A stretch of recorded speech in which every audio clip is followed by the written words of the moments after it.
इससे हम BPSC TRE 3.0 जो री एग्ज़ाम होने वाला है उसके लिए एक नई सीरीज़ स्टार्ट करने वाले हैं। ये आपकी जियोग्राफी और अभी हिस्ट्री का भी करा देंगे और साइंस का। ये 3 पार्ट रहेंगे आपके। इसमें क्या करेंगे, आपकी जो एनसीईआरटी समरी है ये भी अभी तो हम आपको एससीईआरटी करा रहे हैं। एससीईआरटी में जो जियोग्राफी है ये ज़्यादा दी गई है, इसमें आपका बिहार के परिप्रेक्ष्य में भी दिया गया है। तो हम आपको चैप्टर वाइज जो एससीईआरटी की है बुक में समरी करा देंगे आपको, ठीक है, क्योंकि अभी पूरा बुक कराना तो नहीं हो सकता है, बाकी समरी हम करा देंगे आपको। तो ये आपकी सीरीज़ स्टार्ट होगी यहाँ से। अगर आपने थोड़ा बहुत इस पर ध्यान दिया तो आपका हो जाएगा आराम से। और ये उनके लिए भी इम्पोर्टेंट है जो एसएसटी देने वाले हैं, जियोग्राफी से दिया जाए जो। और बाकी 8 नंबर की जो आपकी उसमें आती है 9-10 जो सॉरी 6 to 8 में आपकी जो मैथ्स एंड साइंस में, वो 8 नंबर जो ना वो इसी से मिलेंगे आपके। तो अगर आप थोड़ा सा बनाए रखेंगे, वीडियो को लाइक शेयर सब्सक्राइब करते रहेंगे और ये सीरीज चलाने में थोड़ी मदद मिलेगी। तो देखते हैं भारत का संसाधन एवं उपयोग, ये पहला चैप्टर है इसका, ठीक है। एससीईआरटी है, ये बिहार की जो एससीईआरटी आती है उसकी है। तो देखिए, मानव जीवन में उपयोग आने वाली सभी वस्तुएं संसाधन जैसे जल पेड़ पौधे, ठीक है, जो इंपॉर्टेंट होगा वो हम आप इसमें देखेंगे। तो देखिए, संसाधन 2 प्रकार के होते हैं, ये पूछा जाएगा, प्राकृतिक और मानव निर्मित। तो प्राकृतिक में आपके नवीनीकरण होते हैं, एक अनवीनीकरणीय होते हैं। तो ये आपका आया था, ये ईवीएस में भी आता है पूरा, ठीक है, ये पोर्शन। अब देखिए नवीनीकरण में कौन से, अब देखिए मानवीकरण और नवीनीकरण में। तो नवीनीकरण में आपके सतत होते हैं जैसे पवन, जल और सौर ऊर्जा। और इसी में एक आता है जैव वाला। तो जैव में क्या होता है, प्राकृतिक वनस्पति और वन्यजीव, ठीक है। और नेक्स्ट है ये अनवीनीकरण में देखिएगा, अनवीनीकरण में क्या होती है, पुनः चक्रीय होती है। जैसे धातुएं होती हैं तो आप उन्हें पुनः पिघला के कुछ बना सकते हैं। बाकी अचक्रीय कौन सी, जीवाश्म ईंधन जैसे कोयला हो गया, पेट्रोल हो गया, इसे आप दोबारा से वापस नहीं ला सकते। तो ये क्या है, अनवीनीकरण साधन है, इन्हें आप दोबारा से वापस नहीं ला सकते। और ये कई सालों की घटनाएं होती हैं तब ये बनते हैं पेट्रोलियम पदार्थ वगैरह। मानवीय जो आपके हैं संसाधन देखिएगा, एक होते हैं व्यक्तिगत, एक सार्वजनिक, एक राष्ट्रीय, एक अंतर्राष्ट्रीय। तो ये स्वामित्व के आधार पर है, सार्वजनिक, राष्ट्रीय, अंतर्राष्ट्रीय। तो राष्ट्रीय कौन से है, तो तट से 200 किलोमीटर की क्षेत्र पर आर्थिक अपवर्तित क्षेत्र कहलाता है। और अंतर्राष्ट्रीय कौन सा था, तट से 200 किलोमीटर क्षेत्र की दूरी को आगे का संसाधन बोलते हैं। ये आपके अंतर्राष्ट्रीय, आगे नहीं, अंतर्राष्ट्रीय संसाधन बोलते हैं। तो जब आपका तट होता है ना, समुद्र तट होता है, तो 200 किलोमीटर तो आपका आर्थिक क्षेत्र होता है, ठीक है। इसके बाद का जो होता है 200, ये आपका अंतर्राष्ट्रीय क्षेत्र आता है, उसमें आप खनन वगैरह नहीं कर सकते। बाकी 200 में कर सकते हैं, आपका 20 माइल होता है शायद। अब देखिएगा संसाधन, संसाधन का नियोजन, संसाधन का विवेकपूर्ण उपयोग संसाधन नियोजन कहलाता है। और सतत विकास के लिए संसाधनों का संरक्षण आवश्यक है। सतत विकास देखिएगा, भविष्य की पीढ़ी को ध्यान में रखते हुए वर्तमान में संसाधनों का उपयोग करना जिससे पर्यावरण प्रदूषित ना हो, सतत विकास कहलाता है। पर्यावरण दिवस देखिए 5 जून को मनाया जाता है, ठीक है, हर साल मनाया जाता है। तो ये छोटे छोटे पॉइंट्स हैं लेकिन बहुत इंपॉर्टेंट है, देखिएगा। अब देखिए नवीनीकरण संसाधन, वे संसाधन जिन्हें पुनः प्राप्त किया जा सकता है जैसे सौर ऊर्जा, पवन और विद्युत। अनवीनीकरण जिन्हें पुनः प्राप्त नहीं किया जा सकता है और करना संभव नहीं है, जैसे कोयला और पेट्रोलियम, ठीक है। अब विकास के आधार पर देखते हैं संसाधन। इसमें ये फर्स्ट लेसन कंप्लीट हो जाएगा तो दूसरा भी करा देंगे, उसमें ज़्यादा कुछ नहीं है, कृषि वाला है, 2-3 पेजेज हैं, तो वो भी साथ में करा देंगे। अब विकास के आधार पर देखिए संभावी, विकसित, भंडार और संचित कोष। तो संभावी में क्या है, भविष्य में जो काम आएंगे। अब विकसित क्या, उपलब्ध तकनीकी के उपयोग करने लायक जो संसाधन अभी हैं। और भंडार क्या, उपयुक्त तकनीकी के अभाव में वर्तमान में उपयोग नहीं हो रहे, ठीक है, और भंडारित है। संचित कोष क्या, भंडार संसाधन का संचित रूप है। देखिए प्राकृतिक संसाधन, इसमें क्या होता है, मृदा, पृथ्वी के ऊपर पतली असंगठित परत जो होती है जिसमें पेड़ पौधे की वृद्धि के लिए आवश्यक पोषक तत्व मौजूद होते हैं, उसे मृदा कहते हैं। अब इसके कारक क्या होते हैं मृदा निर्माण के, तो उच्चावच, चट्टान, जलवायु, वनस्पति, जैव पदार्थ और खनिज कण और समय। तो ये सभी इसके पदार्थ आपके कारक हैं। अब देखिए मृदा के प्रकार कितने हैं, तो ये भी आपका एनसीईआरटी में भी दिए गए मृदा के प्रकार, और इसमें भी दिए गए। तो देखिए जलोढ़ मृदा है, काली मृदा, लाल और पीली मृदा, लेटराइट और मरुस्थलीय मृदा। अभी 9th में आप पढ़ेंगे तो ये फिर से पढ़ना पड़ेगा आपका, तो मैं 10 से चल रहा हूँ, 10th, 9th और 8th ऐसे चलेंगे, ठीक है। तो जलोढ़ मृदा देखिए, नदियों द्वारा बहाकर लाए गए मलबों के निक्षेप से बनी जो मृदा होती है, जलोढ़ मृदा होती है। इसकी प्रमुख फसलें क्या होती हैं, तो गन्ना होता है, चावल और गेहूँ, ठीक है। नेक्स्ट है काली मृदा, ये मृदा जो होती है दक्कन पठारी प्रदेश में बेसाल्ट चट्टानों के विघटन से हुआ है। और काली मृदा को क्या बोलते हैं, रेगुर मृदा भी बोलते हैं, रेगुड़ नहीं है, रेगुर है, ठीक है। और इसे कपासी मृदा भी बोलते हैं, इसमें क्या होता है, कपास और गन्ना होता है। अब लाल पीली देखिएगा, इस मृदा का उपयोग अगण्य चट्टानी तथा कम वर्षा वाले क्षेत्रों में होता है। ठीक है, और चैनल को सब्सक्राइब कर लीजिएगा, और इसकी पीडीएफ चाहिए तो आप टेलीग्राम ग्रुप ज्वाइन कीजिएगा, डिस्क्रिप्शन में लिंक दिया गया, तो उसमें से आपको ये पीडीएफ सेंड कर देंगे। अब देखिए लेटराइट मिट्टी जो होती है, इस मृदा का विकास उच्च तापमान एवं अधिक जो वर्षा वाले क्षेत्रों में हुआ है। इसमें क्या होती है, काजू जो केरल में, और चाय कहवा ये सब होती है, चाय कहवा जैसे कर्नाटक वगैरह में। अब देखिए मरुस्थलीय मृदा, इस मृदा का विकास लंबी शुष्क ऋतु, अल्प वर्षा, ह्यूमस और बलुई मिट्टी के क्षेत्रों में हुआ है, और विस्तार जो है राजस्थान, पश्चिम हरियाणा और उत्तरी गुजरात में है। नेक्स्ट है और भूमि उपयोग, तो देखिए कृषि में लगी भूमि तो 48.83% है, और जो बंजर है आपकी, जो कृषि योग्य नहीं है, 24.80% है, और जिसमें 1% है तो 23.54 है। होने तो 33% चाहिए, लेकिन अभी भारत ने केवल 23.54% भी प्राप्त किया लक्ष्य। अब चारागाह जो 2.83 है। ठीक है, तो ये 1 वाला पूछ सकता है। भारत में कुल क्षेत्रफल का मात्र 54% जो है कृषि योग्य है। और भूक्षरण देखिए, मृदा का अपने स्थान से विविध क्रियाओं जैसे जल, पवन, हिमानी द्वारा स्थानांतरित होना भूक्षरण कहलाता है। अब भू संरक्षण कैसे, तो मिट्टी की कटाव तथा उसकी उत्पादकता को बचाने के अथवा रोकने की क्रिया को भू संरक्षण कहते हैं। अब देखिए भू संरक्षण के उपाय, समोच्च जुताई, एक होती पट्टिका कृषि, एक होता वनरोपण, और एक होता फल चक्रण। तो आपने वनरोपण सुना होगा। अब देखिए समोच्च जो जुताई होती है ना, ये पर्वतीय क्षेत्रों में होती है, मोस्ट इंपॉर्टेंट है, आप ध्यान रखिएगा दोनों के दोनों। पूछ सकता है कि पर्वतीय क्षेत्रों में जुताई होती है वो किस नाम से जानी जाती है, तो समोच्च जुताई होती है। और मैदानी क्षेत्रों में क्या होती है, पट्टिका, पट्टीदार जो खेत है उसमें होती है। और वनरोपण होता है, एक फसल चक्रण होता है। देखिए जल संसाधन, तो ये भी बहुत ही इंपॉर्टेंट है। देखिएगा विश्व का कुल जल का जो होता है 97.5%, ये महासागरीय या खारा या लवड़ी जल है। ठीक है, मात्र 2.5% जो होता है जल मृदु जो मीठा है, और मीठा या अवलवणीय जल है। और वृहद क्षेत्र में जल की उपस्थिति के कारण पृथ्वी को नीला ग्रह कहते हैं। ठीक है, पानी तो काफ़ी है, लेकिन वो भी अवलवणीय है, ये पीने योग्य नहीं है। केवल 2.5% जो है वो पीने योग्य है, लेकिन 2.5% में भी आपका 75% ऐसा है जो आपके हिमनद वगैरह में बना हुआ है, जो ग्लेशियर्स वगैरह हैं, उसमें से आपका केवल 20-25% ही आपका जो झरने वगैरह में है। ठीक है, और उसमें 1% से भी कम आपका पीने योग्य पानी है। ठीक है, जो आपको मिलता है। नेक्स्ट देखते हैं जल संसाधन, तो भूपृष्ठीय जल होता है, एक होता है भूमिगत जल। तो भूपृष्ठीय जो होता है आपको ऊपर दिखता है नदी, झील, तालाब में, और भूमिगत जल होता है जो आपको नीचे से निकाला जाता है जैसे कुएँ वगैरह में। अब देखिएगा बहुउद्देशीय परियोजनाएं हैं कुछ इसकी, तो जल विद्युत विविध उपयोग की दृष्टि से बनाई गई परियोजनाओं को बहुउद्देशीय परियोजना कहते हैं। इसे नदी घाटी परियोजना भी कहा जाता है। और बहुउद्देशीय परियोजना मुख्य सिंचाई और विद्युत उत्पादन, पेयजल आपूर्ति, पर्यटन, मत्स्य पालन को बढ़ावा देना।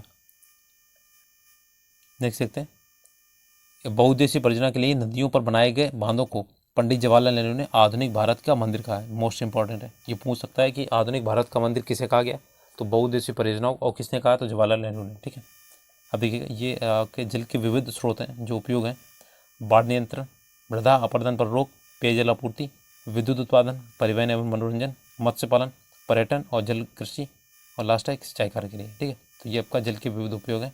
अब देखिए जल संकट, तो आपका ये जल की अनुपलब्धता जल संकट कहलाती है। और बिहार तथा पश्चिम बंगाल कुछ हिस्सों में जल के अति दोहन से आर्सेनिक तथा राजस्थान एवं महाराष्ट्र में फ्लोराइड की मात्रा वृद्धि हुई है। तो ये है इंपॉर्टेंट क्वेश्चन।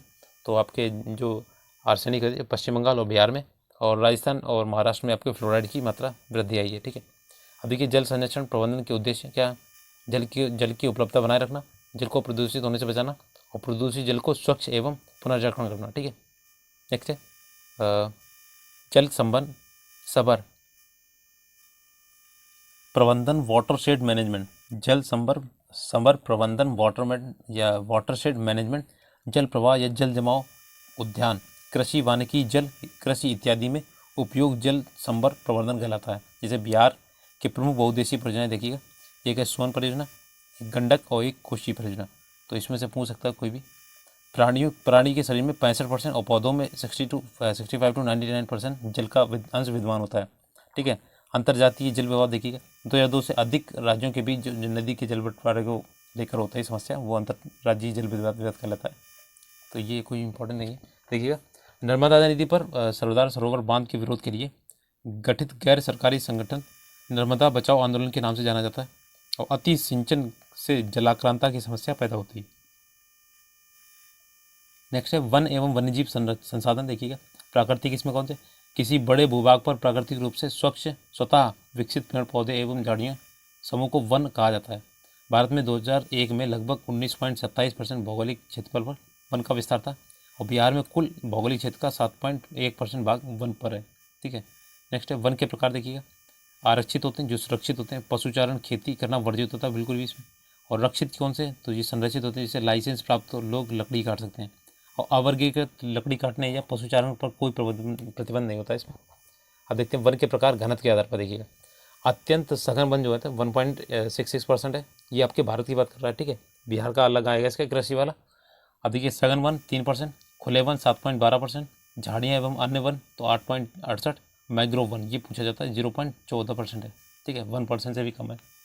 अब देखिए जैव विविधता, पृथ्वी पर पाई जाने वाली जीवों की विविधता जैव विविधता कहलाती है। इसमें पशु पक्षी, पेड़ पौधे, सूक्ष्म जीव सब बड़े जीव शामिल होते हैं। ठीक है, पटना का संजय गांधी जो जैविक उद्यान है जैव विविधता का प्रतिनिधित्व करता है। और चरक का संबंध भारत से। ठीक है, भारत में 68 करोड़ हेक्टेयर भूमि वन का विस्तार है। भारत में सर्वाधिक वन प्रतिशत जो होता है मध्य प्रदेश में, और ये आपका परसेंटेज है। और क्षेत्रफल के हिसाब से आपका जो मेघालय उसमें, ठीक है, इसके मध्य प्रदेश के बाद आपका आता है अरुणाचल प्रदेश दूसरे नंबर पे। वन स्थिति रिपोर्ट के अनुसार भारत में 20.55% 2001 में वन था। ठीक है, 2001 का, अभी तो 23 लगभग 24% है। पर्यावरण को संतुलित करने के लिए किसी क्षेत्र में 33% भाग पर वन होना आवश्यक है। वन संरक्षण एवं वन्य जीवों की संख्या में वृद्धि के लिए वन संरक्षण आवश्यक है। ठीक है, और ये देखिए वन विनाश के कारण क्या है, तो ये आपका पूछ सकता है ऑनलाइन में। स्थानांतरित कृषि होती है, जो स्थानांतरित कृषि के बारे में आपका टीआरई में, तीनों टीआरई में क्वेश्चन पूछा जाता है, जैसे झुम खेती वगैरह ऐसे बोलते हैं। ठीक है, तो कहाँ कहाँ कौन सा बोलते हैं, लद्दाख कहाँ कहाँ है, तो ये आप याद करके जाइएगा। अब खनन कार्य, बड़ी विकास परियोजनाएं, औद्योगिक विकास, नगरीकरण, पशुचारण एवं लकड़ियों का बढ़ता उपयोग और अन्य विकास कार्य, तो ये आपके विनाश के कारण है। ठीक है, नेक्स्ट है। अब देखिए वन्य जीव हास के कारण क्या है, तो प्राकृतिक आवासों का अतिक्रमण, प्रदूषण की समस्या, वन विनाश, आर्थिक लाभ हेतु अवैध शिकार। ठीक है, तो देखिएगा ये इंपॉर्टेंट है। पहला वाला, कैंसर रोग के उपचार में हिमालय यव नामक पौधे का उपयोगी है। ठीक है, अब देखिए चिपको आंदोलन, उत्तराखंड के पर्वतीय जिले में टेहरी गढ़वाल में वन काटने से बचाने के लिए जनजातियों ने पेड़ से चिपक कर जलाया गया आंदोलन चिपको आंदोलन कहा जाता है। और इसके प्रणेता जो थे सुंदरलाल बहुगुणा थे, और ये टीआरई फर्स्ट में पूछा गया था इसका सवाल। ठीक है, तो इम्पॉर्टेंट है। लुप्त होने वाली पशु पक्षी, एशियाई चीता जैसे गुलाबी सर वाली बतख और डोडो पक्षी, ये भी मोस्ट इंपॉर्टेंट है, पूछ देगा इसमें से डेंजर्ड स्पीसीज कौन सी है। अपने यहाँ पे एक रेड जो बुक लॉन्च होती है उसमें इनके नाम दिए होते हैं। अब संकटाग्रस्त जो है आपके पक्षी जो है काला हिरण है और संगाई है, पक्षी काला हिरण और संगाई। नेक्स्ट है, अब वन्य जीव वन्य प्राणी के संरक्षण हेतु किए गए उपाय। देखिए राष्ट्रीय उद्यान का विकास, कुल संख्या है 85 जो आपके राष्ट्रीय उद्यान नेशनल पार्क्स होते हैं। ठीक है, और अभ्यारण्य का विकास तो कुल आपके इसमें 498, ये अभी आपका लेटेस्ट नहीं है। ठीक है, और कानून का निर्माण अंतर्राष्ट्रीय और राष्ट्रीय, तो राष्ट्रीय में क्या है, संविधान की धारा के द्वारा वन्य जीव संरक्षण पर बल दिए गए। और जैव मंडल का विकास जो है कुल अभी इसमें 18 हो गए, टोटल इसमें 14 दिए गए। ठीक है, खनिज संसाधन, खनिज संसाधन की देखिए निश्चित रासायनिक संयोजन एवं विशिष्ट आंतरिक परमाणुविक संरचना वाले ठोस पदार्थ प्राकृतिक पदार्थों को कहा जाता है। लगभग 2000 से अधिक खनिजों की पहचान की जा चुकी है और भारत में 100 से अधिक खनिज मिलते हैं। ठीक है, अब देखिए खनिजों के प्रकार, धात्विक खनिज एक होता है, अधात्विक खनिज। धात्विक क्या होता है, एक लौह होता है, एक अलौह होता है। और लौह खनिज कौन से होते हैं, तो लोहा, निकल, मैग्नीज और कोबाल्ट। अलौह में क्या आ जाएगा, सीसा, जस्ता, बैकेलाइट, जिसमें लोहा नहीं होता है, लोहा की मात्रा 0% होती है। अब देखिए कार्बनिक क्या होता है, ईंधन जो खनिज होते हैं जैसे कोयला, पेट्रोलियम, ये सब क्या है आपके कार्बनिक है। अकार्बनिक कैसे, अम्बरक, ग्रेफाइट इत्यादि। ठीक है, देख सकते हैं। खनिजों का वितरण, भारत में प्रमुख खनिज पेटियाँ देखिएगा, उत्तर पूर्वी पठार, ये उत्तर पूर्वी पठार में छोटा नागपुर, उड़ीसा और आपका छत्तीसगढ़, पूर्वी आंध्र प्रदेश। तो खनिज कौन से मिलते हैं यहाँ पे, लोहा, मैंगनीज, अम्बरक और बॉक्साइट। ठीक है, नेक्स्ट है दक्षिण पश्चिमी पठार, इसमें क्या कर्नाटक एवं तमिलनाडु में खनिज क्या मिलता है, लोहा, मैंगनीज, बॉक्साइट। ठीक है, उत्तर पश्चिमी प्रदेश जो होता है खंबात की खाड़ी से लेकर अरावली तक, तो इसमें चांदी, सीसा, जस्ता मिलता है। अब देखिए धात्विक खनिजों का वितरण, ये देखिए लोहे के जो उसके अयस्क हैं, हेमेटाइट, मैग्नेटाइट, लेमोनाइट और सेडेराइट। ठीक है, मैग्नीज अयस्क जो होते हैं, मैग्नीज उत्पादन में भारत का 3रा स्थान है। और आपका बॉक्साइड में क्या है, अलौह धातु है, एल्युमिनियम धातु निकाली जाती है इससे, और तांबा अलौह धातु है। ठीक है, अब देखिए इसके सभी के उपयोग देखते हैं। मैग्नीज में क्या है उपयोग, बैटरी, पेंट, कीटनाशक में। बॉक्साइट का उपयोग वायुयान, विद्युत बर्तन और सफ़ेद सीमेंट में। और तांबे का विद्युत और बर्तन में होता है। अब भंडारण देख लेते हैं। ये 2004 का दिया डाटा, तो इतना इंपॉर्टेंट नहीं है, ठीक है, भंडारण इसका। नेक्स्ट लेते हैं वितरण। अब देखिए कर्नाटक में सबसे ज़्यादा है 25%, और फिर वेल्लारी सिंदूर में, और वेल्लारी सिंदूर इसका एक जगह है कर्नाटक में। और इसका वितरण देखिए उड़ीसा में 37%, सुंदरगढ़ और कालाहांडी। और इसका वितरण है आपका, ये वाला था ऑप्शन, ये बॉक्साइट का, तो ये उड़ीसा में 42%, कालाहांडी, बोलगीर और संबलपुर, ठीक है। लास्ट में ये आपका है तांबा, तो ये आपका झारखंड की पूर्वी एवं पश्चिमी सिंहभूमि हजारीबाग, मोस्ट इंपॉर्टेंट, बहुत पूछा जाता है हजारीबाग में कौन सा खनिज मिलता है। अब देखिए कि छत्तीसगढ़ 20%, तो ये आपके वितरण दिए गए कर्नाटक, छत्तीसगढ़, उड़ीसा और झारखंड, ठीक है। फिर इसमें दिए गए उड़ीसा, महाराष्ट्र, मध्य प्रदेश, कर्नाटक, आंध्र प्रदेश। इसमें उड़ीसा, गुजरात, महाराष्ट्र, ठीक है। और इसके नाम याद रखिएगा, बाकी पूछ लेता। बालाघाट जैसे ये फेमस है, ठीक है, छिंदवाड़ा। और आपका दंतेवाड़ा ये छत्तीसगढ़ में ये फेमस है आपका, रायगढ़, बिलासपुर, ठीक है। और सिंहभूमि पलामू क्षेत्र ये आपका झारखंड वाला है, झारखंड वाला हिस्सा, ये भी बहुत इंपॉर्टेंट है, धनबाद, पलामू, ठीक है। नेक्स्ट है, तो ये आपको पीडीएफ दे देंगे, आप देख लीजिएगा एक बार। और एक बार वीडियो जरूर जब देखा कीजिए तो पीडीएफ, उसके बाद पीडीएफ जरूर पढ़ा कीजिए, इससे क्या होता है आपको रिकॉल हो जाता है। बाकी आप एक बार वीडियो देखते हैं उससे कोई फ़ायदा नहीं होगा, ऐसे तो आप बहुत सारे देखते हैं और आपके जो माइंड में है ना वो बैठेगा नहीं, ठीक है। तो वीडियो के बाद में आप इसी पीडीएफ जरूर देखा कीजिए। अब देखिए आधात्विक खनिजों का वितरण कैसे होता है, तो अम्बरक, भारत विश्व में अम्बरक का अग्रणी है, ठीक है, तो ये पूछ सकते हैं। और चूना में पत्थर में क्या है, तो भंडारण 204 मीट्रिक टन है, 2009 का है, ठीक है, तो ये लेटेस्ट याद रखिएगा, अभी नहीं। उपयोग इसका देखिए अम्बरक का इलेक्ट्रॉनिक्स, विद्युत उपकरण और मिट्टी खिलौने में, ठीक है, इसका भंडार ये पुराना है। तो देखिए इसका याद रखिएगा, बिहार में गया, मुंगेर, भागलपुर में, और झारखंड में धनबाद, पलामू, रांची और सिंहभूमि में, ठीक है। और कहाँ पे, देखिए आंध्र प्रदेश के नेल्लोर में, राजस्थान के जयपुर, उदयपुर, भीलवाड़ा और अजमेर में। देखिए यूएसए भारतीय अम्बरक का प्रमुख आयातक है, ठीक है, देखा इसका। अब नेक्स्ट देखते हैं इसका चूना पत्थर वाला, तो इसका वितरण कहाँ है, मध्य प्रदेश के, देश का 35% जो होता है चूना पत्थर मध्य प्रदेश में पाया जाता है। अन्य राज्य कौन से, छत्तीसगढ़ है, आंध्र प्रदेश, गुजरात, राजस्थान और कर्नाटक, ठीक है। नेक्स्ट देखते हैं खनिजों का आर्थिक महत्व। देखिए खनिज उद्योगों की जननी है, देश के आर्थिक विकास के लिए खनिज संपदा आवश्यक है, विभिन्न उद्योगों में कच्चे माल के रूप में इनका उपयोग किया जाता है। नेक्स्ट है खनिज का संरक्षण क्यों, तो ये आपके अनवीनीकरणीय संसाधन है तथा इनकी मात्रा सीमित है, और अतिदय दोहन के कारण खनिजों का अस्तित्व खतरे में। और कैसे करेंगे इसका, तो खनिजों के दोहन पर नियंत्रण, इसका विवेकपूर्ण उपयोग करना है, खनिजों के सस्ते विकल्पों की खोज करना है, खनिजों के संरक्षण के साथ साथ उसके प्रबंधन पर भी ध्यान देना चाहिए, ठीक है।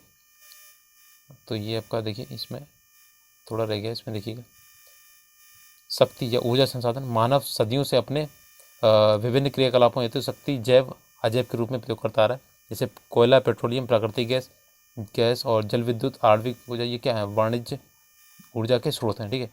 और शक्ति संसाधन के प्रकार, तो उपयोगिता के आधार पर देखिए प्राथमिक ऊर्जा, इसमें कोयला, पेट्रोलियम, प्राकृतिक गैस और गौड़ जो होता है द्वितीयक, वो जैसे विद्युत है।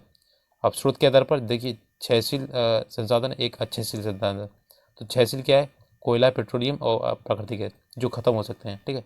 अक्षय क्या है, प्रवाही जल, पवन और सौर ऊर्जा। और देखिए संरचनात्मक गुणों के आधार पर जैविक ऊर्जा और अजैविक ऊर्जा, जैविक में मानव, प्राणी, शक्ति, वन, और अजैविक में क्या होता है, जल, पवन, सौर, खनिज जिसमें निर्जीव होता है जो भी। समय के आधार पर देखिए पारंपरिक, तो ये कोयला, पेट्रोलियम, प्राकृतिक गैस, और गैर परंपरागत में तो सूर्य, पवन, ज्वार और परमाणु और भूताप, ठीक है। नेक्स्ट है पारंपरिक ऊर्जा शक्ति के स्रोत, देखिए कोयला है, पेट्रोलियम है, प्राकृतिक गैस और विद्युत है। तो कोयला का देखिएगा इसमें भंडारण इतना इंपॉर्टेंट नहीं है, ये देखिएगा एंथ्रेसाइड होता है 90% इसमें कोयला कार्बन होता है, बिट्यूमिनस में 70 से 90%, और लिग्नाइट में 30 से 70% कार्बन, और पीट में क्या होता है 30% से कम कार्बन होता है, ठीक है। नेक्स्ट है वितरण, तो देखिए गोंडवाना क्षेत्र में दामोदर घाटी, सोन घाटी, महानदी घाटी, और वर्धा में दामोदर घाटी, ठीक है। टर्सरी क्षेत्र में, तो टर्सरी क्षेत्र में आपको देखिए असम, अरुणाचल प्रदेश, मेघालय और नागालैंड। लिग्नाइट क्षेत्र देखिएगा तमिलनाडु, राजस्थान, गुजरात और जम्मू कश्मीर, ठीक है। नेक्स्ट देखते हैं प्रमुख खनन क्षेत्र, देखिएगा झारखंड की राजमहल, झरिया, गिरडीह और रामगढ़ में, छत्तीसगढ़ में चिरमिरी, और उड़ीसा में तालचर और रामपुर में, महाराष्ट्र में वर्धा और वामनपल्ली, कारपट्टी, ठीक है, मध्य प्रदेश में सिंगरौली, ये इंपॉर्टेंट है, मध्य प्रदेश का सिंगरौली, उमरिया। और पश्चिम बंगाल का रानीगंज, ये भी बहुत इंपॉर्टेंट है, ठीक है, कोयला क्षेत्र भी है। अब देखिए पेट्रोलियम, भारत में विश्व का 1% पेट्रोलियम उत्पादन होता है। तो देखिए कहाँ कहाँ पे होता है, तो ये क्षेत्र याद रखिएगा। उत्तर पूर्वी प्रदेश है ये असम घाटी डिगबोई में, नाहरकटिया अरुणाचल प्रदेश नागालैंड, ठीक है। और गुजरात क्षेत्र जो होता है अलंकेश्वर, कलौल और नवगांव। मुंबई आय में मुंबई तट से 176 किलोमीटर तक अरब सागर में स्थित है। और पूर्वी तट जो प्रदेश है कृष्णा गोदावरी कावेरी नदियाँ तथा बेसिन तक फैला हुआ है। बाड़मेर क्षेत्र वाला जो बेसिन है उसमें राजस्थान। प्राकृतिक गैस देखिएगा, तो मशीन चलाने में, विद्युत उत्पादन में, खाना पकाने, मोटर गाड़ियाँ चलाने में, और प्रायः पेट्रोलियम उत्पादक क्षेत्र में ही प्राकृतिक गैस भी मिलती है। पूरे देश में जो होती है 5340 किलोमीटर गैस पाइपलाइन बिछाई गई है। हजीरा और बीजापुर जगदीशपुर में गैस पाइपलाइन देश के पश्चिम एवं उत्तरी भारत के औद्योगिक केंद्रों को जोड़ती है, ठीक है। ये हजीरा से बीजापुर, बीजापुर से जगदीशपुर। नेक्स्ट है विद्युत शक्ति देखिएगा, तो आपकी विद्युत शक्ति देखिए जल विद्युत है। और इसमें भाखड़ा नागल जो परियोजना है सतलज नदी, इसमें क्या होता है पंजाब, हरियाणा, दिल्ली, राजस्थान है इससे लाभान्वित है। और दामोदर जो घाटी परियोजना है दामोदर नदी पर बिहार, झारखंड और पश्चिम बंगाल में, ठीक है। कोसी परियोजना कोसी नदी नेपाल और बिहार की संयुक्त परियोजना है। रिहंद परियोजना ये सोन नदी उत्तर प्रदेश की संयुक्त परियोजना है। और हीराकुंड परियोजना महानदी उड़ीसा में। और चंबल घाटी परियोजना चंबल में राजस्थान, मध्य प्रदेश। तुंगभद्रा परियोजना तुंगभद्रा नदी कर्नाटक में, ठीक है। अब देखते हैं इसमें ताप शक्ति, तो पेट्रोलियम एवं प्राकृतिक गैस से उत्पादन किया जाता है इसका। राष्ट्रीय ताप विद्युत निगम जो एनटीपीसी द्वारा देश का अधिकतर ताप विद्युत उत्पादन का कार्य होता है इसमें। परमाणु शक्ति देखिए, परमाणु विखंडनीय विधि से परमाणु शक्ति का निर्माण किया गया है। अब देखिए आणविक जो खनिज है यूरेनियम इल्मेनाइट है। प्रमुख परमाणु ऊर्जा उत्पादन कौन सा है, तो केंद्र देखिएगा ये इंपॉर्टेंट है तारापुर, ये महाराष्ट्र के एशिया का सबसे बड़ा एवं भारत का पहला परमाणु ऊर्जा उत्पादन केंद्र है। अब देखिए राणापुर सागर राजस्थान में, कलपक्कम तमिलनाडु में, नरोरा उत्तर प्रदेश में, काकरापारा गुजरात में, कैगा कर्नाटक में, कुंडलकुलम ये आपका तमिलनाडु में, ठीक है। अब देखिए गैर पारंपरिक शक्ति के स्रोत जो हैं देखिएगा, सौर ऊर्जा का कहाँ पे आपका गुजरात राजस्थान से अधिक संभावना है। फोटोवोल्टिक सेलों की सहायता से सूर्य किरणों को ऊर्जा में परिवर्तित किया जाता है। पवन ऊर्जा तमिलनाडु, राजस्थान, गुजरात, महाराष्ट्र, कर्नाटक। भारत विश्व का सबसे बड़ा पवन ऊर्जा उत्पादक देश है, तो ये मोस्ट इंपॉर्टेंट है, याद रखिएगा। अब देखिएगा ज्वारीय तथा तरंग ऊर्जा देखिए, खंबात की खाड़ी और कच्छ और सुंदरवन, ठीक है। भूतापीय ऊर्जा तो हिमाचल प्रदेश, मणिकरण और लद्दाख, पूंगा घाटी। बायोगैस एवं जैव ऊर्जा देखिएगा, कचरे और ऊर्जा में बदलने की एक परियोजना दिल्ली के ओखला में शुरू की गई थी, ठीक है। नेक्स्ट देखते हैं शक्ति संसाधन का संरक्षण, ऊर्जा की बचत, ऊर्जा की बढ़त का प्रचार करना, ऊर्जा में प्रयोग में मितव्ययिता लाना और ऊर्जा के नवीन खोजों को करना, इसमें वैकल्पिक साधनों को उपयोग देना, अंतर्राष्ट्रीय सहयोग जैसे यूएनओ, ओपेक और WTO, ठीक है। तो इसका संरक्षण करते हैं। नेक्स्ट है ये आपके क्वेश्चंस दिए गए, तो ये ज़्यादा इंपॉर्टेंट नहीं है, वन लाइनर है। अब देखते हैं सेकेंड पार्ट, सेकेंड चैप्टर इसका, तो इसका जल्दी अपलोड कर देंगे सेकेंड पार्ट, ठीक है। उसमें 2 चैप्टर एक साथ कर लेंगे, वो छोटे छोटे चैप्टर्स हैं। और ये आपका SCRT वाला है, ठीक है। SCRT इसलिए करा रहे हैं पहले क्योंकि इसमें क्या है बिहार के परिप्रेक्ष्य में भी डाटा दिया जाएगा आपका, अगला वाला पार्ट जो आएगा तो वो इम्पॉर्टेंट ज़्यादा है। और हिस्ट्री भी आपकी NCERT बेस करा देंगे, ठीक है। तो वीडियो अगर अच्छा लगे तो प्लीज़ लाइक से सब्सक्राइब कीजिएगा। इसमें थोड़ा आपका NCERT नोट्स हैं इसके, ठीक है। तो ज़्यादा इसमें फालतू की चीज़ें नहीं है। बाकी इसकी PDF जो आपको टेलीग्राम पे मिल जाएगी, ठीक है।